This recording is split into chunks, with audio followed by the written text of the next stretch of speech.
जय माता की दोस्तों, कैसे हो आप सब दोस्तों। आप सभी का हार्दिक स्वागत है भक्ति मार्ग ज्ञान यूट्यूब चैनल में। तो दोस्तों, आज की इस वीडियो में मैं आप सभी को बताने वाली हूँ देवी माँ से कोई भी कैसा भी काम करवाना है 2 मिनट में होगा जब माँ को ये भोग लगाओगे, जो मैं आपको इस वीडियो के माध्यम से बताने जा रही हूँ। ये छोटा सा भोग है जो आपको माँ को लगाना है अपने कार्य के लिए। यदि आप अपना कार्य कराना चाहते हैं तो ये भोग भी ज़रूर लगाएं। और जब आप पहली बार ही माँ देवी को ये भोग लगाएंगे तो देवी माँ आपका कार्य 2 मिनट में कर देगी। और जब आपको चमत्कार दिखेगा तो फिर आगे आप दोबारा इस कार्य को करते रहेंगे, यानी कि माँ काली को भोग लगाते रहेंगे और आपके काम बनते चले जाएंगे। तो चलिए दोस्तों, मैं आप सभी को पूरी जानकारी के साथ ही इस वीडियो में बताने वाली हूँ। लेकिन बताने से पहले आप सभी भक्तों से रिक्वेस्ट करना चाहती हूँ, अगर आप भक्ति मार्ग ज्ञान यूट्यूब चैनल पर नए आए हो तो चैनल को जल्दी से subscribe to like share comment ज़रूर कर लेना, क्योंकि यहाँ पर आप लोगों को ऐसी जानकारी आगे मिलने वाली है जो आज तक आपको कहीं भी और किसी भी चैनल पर नहीं मिली होगी। तो जितने भी माता काली के भक्त हैं, ठीक है, या फिर देवी माँ के भक्त हैं, मेरा कहने का मतलब ये है जितने भी देवी माँ भक्त हैं उन भक्तों को अगर कोई भी कार्य अपनी शक्ति से लेना है, यानी कि अपनी देवी माँ की शक्ति से लेना है, चाहे वो देवी माँ की शक्ति कोई भी हो, माँ काली हो या दुर्गा हो या शेरा वाली हो या वैष्णो रानी हो या ज्वाला माई हो या कामाख्या माई हो, कोई भी देवी हो, जिस देवी का आप पूजन करते हैं उस देवी से आप कार्य कैसे ले सकते हैं जब उनको आप उनका भोग लगाएंगे, जो भोग मैं आपको इस वीडियो में बताने वाली हूँ। तो देवी माँ 2 मिनट में ही आपका कार्य कर देगी जब माँ को उनका भोग मिल जाएगा।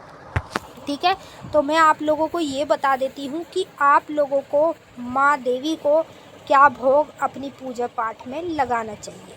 तो यदि आप रोज़ पूजा पाठ भक्ति करते हैं, मंत्र जाप करते हैं, तो आप लोगों को देवी माँ को लौंग बतासे का भोग कपूर पर रोज़ लगाना चाहिए।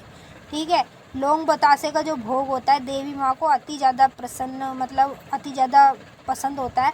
तो यदि आप माता काली को ये भोग लाएंगे तो माता काली आपसे जल्दी प्रसन्न भी होने लगती है, समझ रहे। मतलब देवी माँ आपसे जल्दी प्रसन्न भी होने लग जाती हैं जब देवी माँ को उनका प्रिय भोग मिलता है। तो जैसे कि मैंने अभी आपको क्या बताया है कि अगर आप देवी माँ को ये भोग लगाएंगे, जैसे मान लो आप सुबह पूजा पाठ करते हो, ठीक है, माता देवी की, तो जोत जलाते हो सबसे पहले अपने घर के मंदिर में, फिर उसके बाद अगरबत्ती या धूपबत्ती दोनों में से कुछ भी जो भी आप लोग लगाते हैं।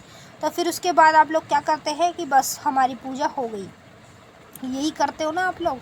बस माँ की जोत जला दी, धूपबत्ती अगरबत्ती लगा दी और आपने सोचा कि हमारी पूजा हो गई।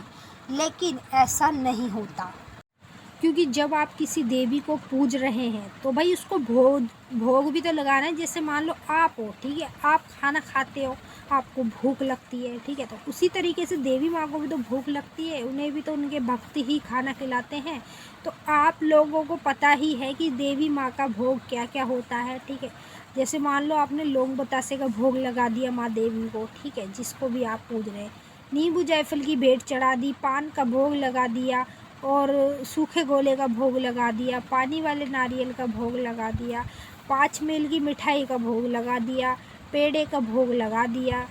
ये भोग आपको माता को चढ़ाने चाहिए, जो मैं आपको इस वीडियो में बता रही हूँ। इस भोग से क्या होता है, जैसे मान लो मैं आपको बताऊँ, कोई आपका कार्य है, ठीक है, छोटा सा मैं आपको बता दूँ एक बात। जैसे मान लो कोई काम है, जो मनोकामना आप देवी माँ से कब से करते आ रहे हैं, लेकिन आपकी मनोकामना पूरी नहीं हो रही है, चाहे आप जो भी मांग रहे हो देवी माँ से वो पूरी नहीं हो रही।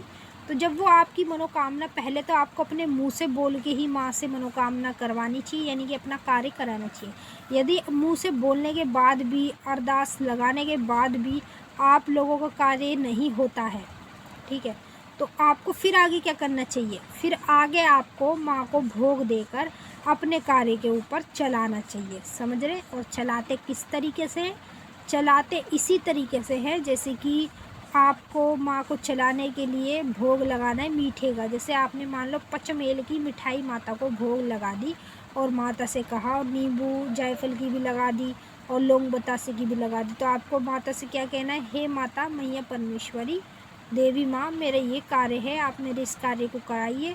जब मेरा कार्य हो जाएगा तो मैं आपको आपका बड़ा भोग चढ़ाऊँगा, ठीक है। अगर आपको पता है कि माँ का बड़ा भोग क्या होता है तो आप वही चढ़ाएं। अगर आपको नहीं भी पता है तो आप मुझे कमेंट करके ज़रूर बता देना, मैं आपको बता दूँगी देवी माँ का सबसे बड़ा भोग क्या होता है। जब किसी व्यक्ति का कोई कार्य होता है तो देवी माँ को यही बड़ा भोग लगाया जाता है, जो मैं आपको आगे वीडियो में कभी बताऊँगी जब आप मुझसे कमेंट करके पूछेंगे तब, ठीक है। तो 2 मिनट में आप लोगों को मतलब जो माँ को भोग लगाएंगे तो 2 मिनट में ही माँ आपका कार्य कर देगी, ये मेरी गारंटी है। आप करके देख लो, जिस भी दिन आप करोगे उसी दिन आपका कार्य बनेगा। तो चलिए दोस्तों, मैंने आप सभी को अच्छे तरीके से समझा दिया है, आपकी समझ में भी आ ही गया होगा। अब हम आपसे मिलेंगे नेक्स्ट वीडियो में, तब तक के लिए जय माता की, ओम नमः शिवाय।